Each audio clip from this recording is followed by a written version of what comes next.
One could not count the moons that shimmer on her roofs and the thousand splendid suns that hide behind her walls. I was walking down the streets of Delhi one day when I came across a young boy with a cartload of books. One of the books had just a single copy left. I grabbed it, and it rekindled that fire of loving books, of reading, of the smell of paper. And I'm glad that happened. Today I'm going to review a book which has brought the love of reading back into my life, and that book is none other than A Thousand Splendid Suns by the Afghan-American author Khaled Hosseini. Now, the title of the book comes from a line in Josephine Davis's translation of the poem Kabul by the 17th century Iranian poet Syed Tabrizi. The two lines that I mentioned at the beginning of the video were from his poem. Now, before I begin, I would set some disclaimers. One of them being, this book is not merely meant to be read, but felt. I had initially thought of posting a summary of the book because it touched me at certain points, and this review is not going to be all positive or all negative. I'm going to present both sides of the coin to you.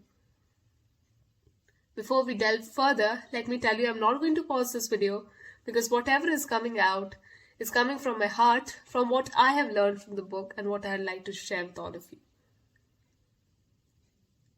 Now, we know Hosseini from his 2003 debut, best-selling novel, The Kite Runner. It talks about a father-son relationship, and Hosseini claims that A Thousand Splendid Suns talks about a mother-daughter relationship. Now, like I mentioned, one must read the book to feel it. So I'm going to put a link in the description below.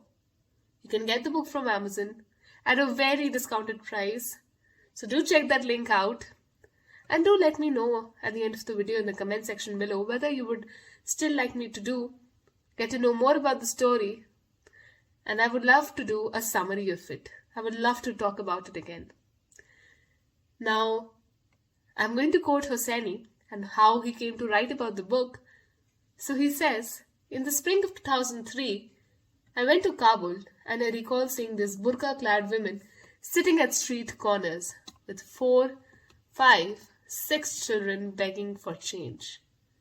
I remember watching them walking in pairs up the street, trailed by the children in ragged clothes, and wondering how life had brought them to that point. I spoke to many of those women in Kabul. Their life stories were truly heartbreaking. When I began writing A Thousand Splendid Suns, I found myself thinking about those resilient women over and over.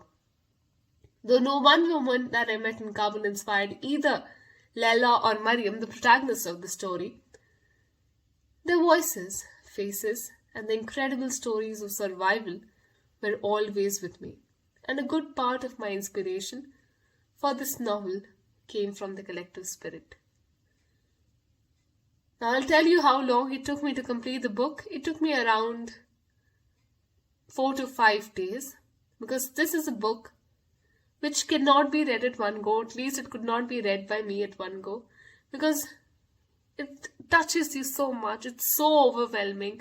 It triggers certain sensitive emotions, and at times I could not take it anymore. It was heart-wrenching, heartbreaking to know about the struggles and how people survived in Afghanistan.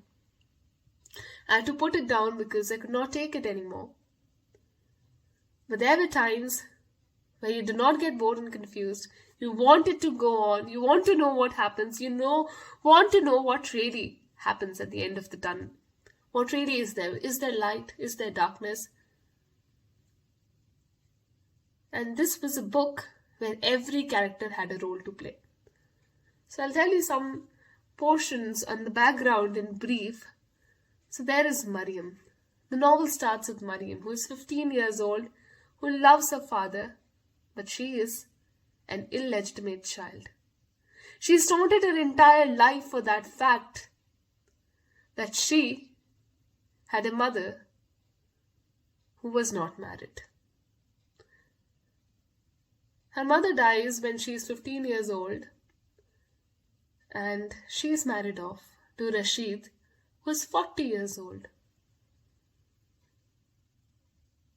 Then her life is discussed. It's very good at times. People are good at times. Characters are good at times. There are characters in the book. When you root for them, you root for them. When you despise them with your whole heart. And when you get that involved in characters, that book is a masterpiece.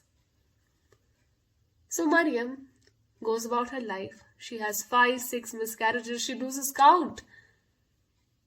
And society, life is not good to her. But she dedicates her entire life fulfilling people's demands, pleasing them. Because after all, she's an illegitimate child. That's her fault. Ultimately, things take another turn. Layla is introduced into the story, who is a bubbly little girl with a doting father, and her mother is always delirious with regards to her sons who have gone off to war. The story involves the Mujahideens, the Talibans, the political and economical aspect of Afghanistan. Things take a turn. Layla's parents die. When the rocket falls on them, just when they are about to flee the country, make a different life for them. And her life takes a different turn as well. Somehow, she is married to Rashid. She had to. Why? Read the book. Check the link in the description, please. And she had to. Her first child is a girl. She is not tortured less. So the entire book discusses about the role of women, the position of women in the Afghanistan society. The things, the children, how they suffer, how every trigger, how every little sound makes them fearful when they grow up in a war-torn country. So it talks about those events in Afghanistan. Ultimately, the main crux is the development of relationship between Mariam and Layla. Mariam, who had no child, and Layla, who had lost a mother. They find those relations in each other. Mariam acts like a mother to Layla, and Layla just like a daughter. They stand up for each other. They always dote for each other. They take care of each other. But life always has its own destiny, has its own things to fold before them. And ultimately, as a reader, your heart breaks just as their heart breaks. The story is really simple. You do not get bored, you do not get confused. You know things just as they would unfold. You feel sad with the characters. It's as if you're watching Aziza, Layla's daughter, grow up. It's as if you're watching Mariam getting beaten up. As if you're watching the gun being shot. It's very descriptive in nature. Overall, I must say that it's a good read. You can read it. It's worth every tear that you shed. Every moment you feel that heartbreak is worth it.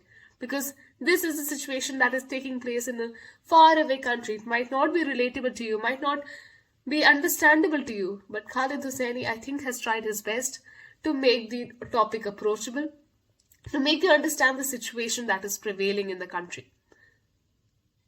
I would rate the book overall a 4.6 out of 5. And one thing that I learned at the end of the book is feeling very privileged, feeling very grateful. You'll start looking at life in a different perspective. Start cherishing each moment that you get to wake up in the morning when many could not have. So this is one of those books where when you're not reading it, you're still thinking about it. Thank you for watching. Bye.